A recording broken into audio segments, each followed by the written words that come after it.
What's your wildest cheating story, whether you witnessed it or experienced it? A collection of real stories of betrayal by Reddit users.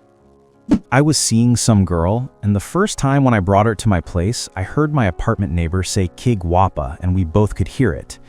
And then a few days later, when we were having sex on the sofa, my neighbor stood in front of my door listening to us, and she mentioned that someone was standing in front of the door. Little did I know that turned her on. The next morning, she went to sit next to the front door, which was also in front of my neighbor's door, and while I was brushing my teeth, I could hear some people talking, but I didn't realize it was her. Then when I came back from brushing my teeth, I went to my door to check where she was, and I couldn't see her. I even went all the way to the street, but she was nowhere to be seen. Then when I stood next to my neighbor's door, I could hear people having sex. I couldn't believe that it might have been her, so I went back inside my apartment. Then I could hear them move to his bedroom because the wall of my neighbor's bedroom was like the wall of my kitchen. We shared a wall, and all of a sudden I heard such loud sex noises and really pounding skin to skin very hard, like I'm sure he was banging her dog style, but very hard.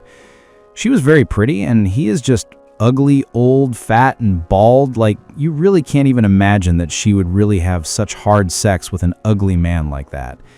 After all that happened, she just waltzed back into my apartment like she was even proud of her little sneaky adventure with my neighbor. And then when I asked her where she was, she just said that she went for a walk around the block. And then she asked me exactly this. Couldn't you, hear some people fucking? And I was like, what the fuck? Yeah, it sounded like he was fucking some old women because he's an old man, or maybe he was just watching some porn. And then I could see her realizing what she just did, and she started saying, what the fuck did you make me do? And I just replied, I didn't make you do anything. She really was a fucked up girl, and it took a very long time for me to really be able to accept that I was literally a couple of meters standing next to her being pounded by an old, fat, ugly man on the other side of that wall. So crazy, and it makes me angry. Very angry. Friends, I really want to get 100 subscribers by the end of the month, so please subscribe, write in the comments how you like these stories, and enjoy watching. About 20 years ago, one of my wife's friends learned that her husband had been cheating on her with one of his coworkers. How did she find out? She got a call at home one day after lunchtime from his boss asking for him. She thought he was at work. Boss said he had left for lunch 2 hours ago and never returned. Now she's in a panic, wondering if he got into an accident or something. She calls the police to see if there was any accidents reported. She finds out her husband and another person had been arrested earlier that day in the park, and that he was at the holding center. Didn't give her any more info. She heads down there and finds out that she can bail him out after they finish processing him. She learns that the charge was public lewdness. Doing some more digging, she found out he was caught banging a coworker at the park. She didn't bail him out that day. She ended up tossing him out of the house and divorced him. My ex was a serial cheater. Caught him multiple times, but I was so convinced if I loved him hard enough, he'd change. Cringe. It escalated to these two women showing up at our house or my job looking for him, some gloating about their relationships with him. This lasted a single week. I'll round back to this. Ex and I were very sexually active, up to 3 times a day. All of a sudden, he wouldn't go near me. It was so weird because normally if I said no, I'd be read the riot act. And I stayed. Cringe. He vehemently refused to have sex with me, refused to touch me at all, which was nice, don't get me wrong, but so abnormal. He then asks me if I can start sleeping in the guest room because he drools a lot. Huh? That goes on for a solid month. He's not leaving the house as much, he's not blowing up as much, not hitting the bar like he used to, and I'm just so confused. One morning, there's a ton of knocking on my door, so this is confusing. It's my ex's best friend's brother's girlfriend. She looked so rough and upset. So we sit on our porch and talk, and she asks how much of a hit my relationship with ex has taken. I have no idea what she's talking about. I tell her how he's completely closed himself off and we don't even sleep in the same bed anymore. But I don't know why or what happened. She starts having a panic attack and calls her boyfriend. She starts scream crying that I probably have it. And I'm like, whoa, what is happening? Have what? Turns out the women who were harassing me that week were not just sleeping with my boyfriend, but were also supplying him with drugs. My ex, his best friend, bestie's brother, and girlfriend were all sharing utensils one night with these two women. There was sex between some of them or all of them at some point. They all contracted hepatitis. They were looking for money he owed them and also to tell him the good news. They managed to catch up with him after a week of evasion. I about threw up after hearing everything laid out. I ran. I immediately got tested for everything in the kitchen sink. Luckily, from previous employment, I am vaccinated for Hep B. Clean bill of health everywhere else. Although that was the worst time of my life for many abhorrent reasons, his distance and coldness at that time is one of the only things I'll give him credit for. The woman who had hepatitis knew she had it. That was a lot for people to deal with when that came out. There's no telling how many people she has gotten sick. She actually died not too long after all this from an overdose. Ex in 2017. Dated him, and his best friend got jealous immediately and slept with him multiple times. Even called me on his phone in the middle of doing it.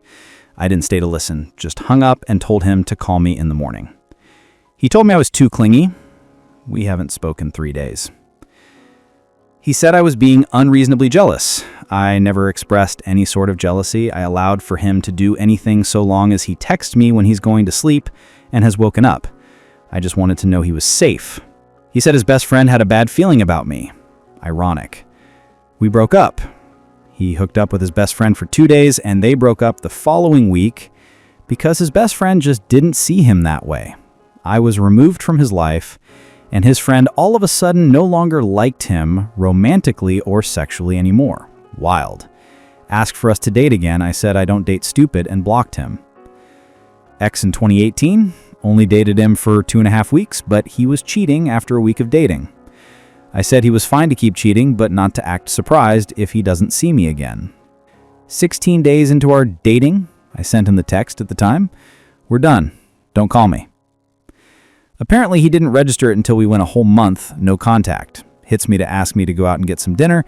He missed his sweetheart and wanted to apologize to me for not giving me enough attention. I said we had not been partners since I caught him cheating the second time, which was about a month ago from when he reached out again. He cried on call, texted me please, please, please on repeat when I refused to answer his calls, told me I was making a mistake because he loves me and I was everything to him. I told him to cry somewhere else. He threatened to kill me and successfully stabbed me while I was on college campus. Another student saw and called for help. Campus police took me to hospital, got stitches, recovered. Got a restraining order. He tried to tell me that I did it to myself because I shouldn't have made him act like that. And because he was white and had daddy's money, he didn't get any jail time even though he stabbed me with the intent to kill me. He also did not listen to the restraining order and tracked me down a month later. My paranoia saved me because my fight or flight kicked in faster than ever, and I happened to hurt him before he could hurt me fatally. He left a bruise from tightly grabbing my wrist and forearm, but I broke his arm and gave his family jewels a taste of my foot. Police came to my door within a few hours, and I told them about the restraining order and showed them my bruise. They dismissed themselves from my doorsteps and sent me a court summons. Went to court, told them again about the restraining order, and showed them a few photos of my bruise. By the time I no longer had a bruise. His parents said I sought out revenge. He had a fractured forearm and a penis fracture, and I had a small bruise. I stood there with the most confused face until the judge dismissed the case in possible disbelief. I didn't get sued. Yay! Never saw him again, and started seeing someone else a few months later. Doing much better now. I remember this event the most because it's given me PTSD and I wish it wasn't real. Just glad I'm not dating a cheater currently. Love my silly partner.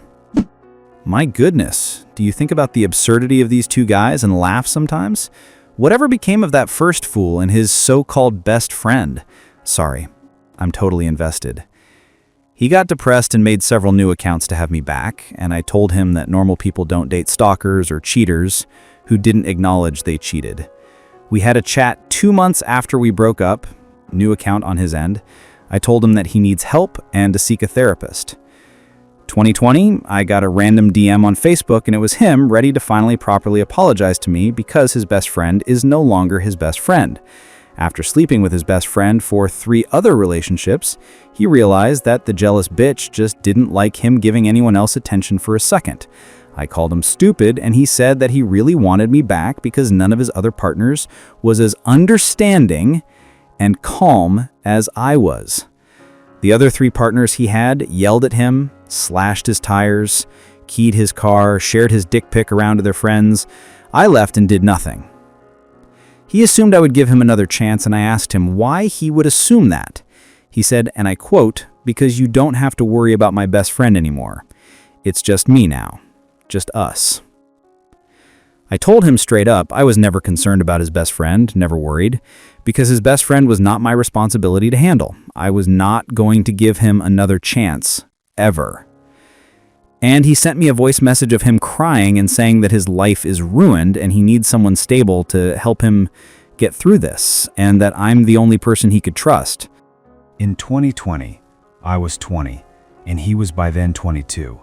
A grown-ass 22-year-old was crying to me over the phone 3 years after a failed relationship because he cheated repeatedly with his best friend.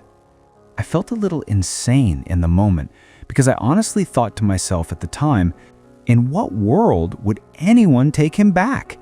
He's a mind child who's trying to use an apology as an excuse to feel better.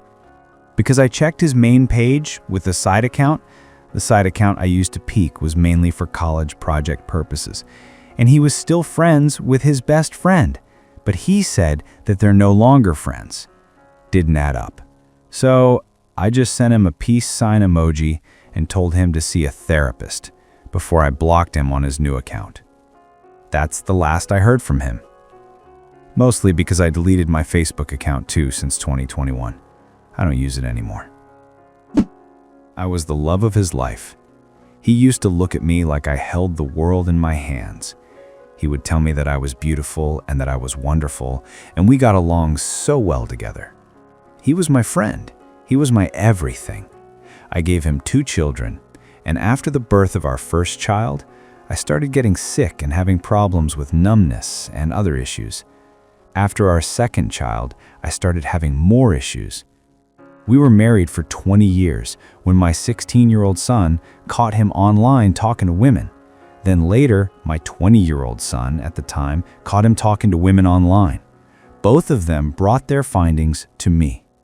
We thought we had reconciled and worked on our marriage, but I guess we hadn't done enough. I got sicker and ended up in a wheelchair. The stress was crazy. I developed MS, multiple sclerosis. Then he began having physical affairs with women. The first physical affair he had, he nearly got shot in a parking lot at our local grocery store with a married woman when her husband caught them. Her children were in her car, and she and my husband were in a state of undress in his car. You can imagine. I decided on a post-nuptial agreement to protect our assets as he was spending money on these women. His second physical affair, which was the last one, it really never got started. He called me and told me that he had to go on a trip to our state for a conference and had to take with him his intern, who called herself his work wife. I had never heard that term before until this happened. It kind of upset me. I refused to allow him to carpool and sleep in same hotel with that woman, and pursued divorce. I threw all of his things I could get my hands on and started a fire. Bowling balls don't burn, by the way. My neighbors, my cousin, the sheriff, and ex-boyfriend, the fire chief, were watching me. Burned it to dust. His newest AP, the intern, moved him out at the time our divorce went through. Actually, her husband and my ex, because I refused to let her in the house.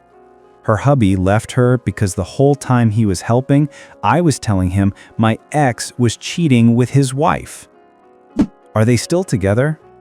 Did your ex ever try to reconcile? I tried multiple times to reconcile, but it takes 2. He's with the intern, 60-year-old man with a 29-year-old woman and her 3 children. Heard she may be pregnant from my 21, 24-year-old. Karma is an evil thing. I took his second retirement, all of our savings and the house, got a post-nuptial agreement. I also got alimony, considering suing her for alienation of affection. He will have to work until he is 90 to make up for the loss. I'm 27 years old. I've been working in education as soon as I graduated from high school as a special education instructional aide. For the first few years, I only had female teachers that I worked with. 2 years ago, I was assigned to a new teacher who's only 2 years older than me. I immediately had an attraction to him and an innocent crush, but always kept things professional. After a few months of just having a professional relationship, he started inviting me to have lunch with him and get drinks after work, because we would have rally stressful days with our students. He never once brought up a partner, and I never asked anyone I worked with about their personal life unless they felt comfortable sharing freely. The next few months, we slowly started getting closer and started texting and calling often. The next school year, we were hanging out after work 3 times a week, and on Fridays past midnight sometimes. I genuinely really started liking him and thinking about a relationship. Eventually, all night, he made the first move and we hooked up. It was great, and we continued having sex and going out after work, even to lunch on some weekends, for about 3 months, until One day, I went with a friend to her local Costco, which is far from my city. As we're walking around the corner, I run into the teacher with a group of people. As soon as I see him, I can see his face shocked and all his blood drained from his face, white as a ghost. His mom, who I recognized because she had brought school supplies for our students and books, waved to me. So I naturally walked up, and he stood frozen. I said, "Hello," and there was another young woman next to him. He said, "This is my girlfriend." To which the girl said, "Actually, fiancé." And the teacher laughed and said he had just recently proposed. I, shocked, just said it was nice to meet her and left. He never said anything to me, and I never said anything to him. I felt disgusted. I went back to O for 3 weeks while waiting to see if I got approved for a transfer to a different school. I've never seen him again. Thanks for watching, friends. Don't forget to subscribe, like, and share your stories, if you have any, in the comments. Talk to you soon. Thanks for watching, friends.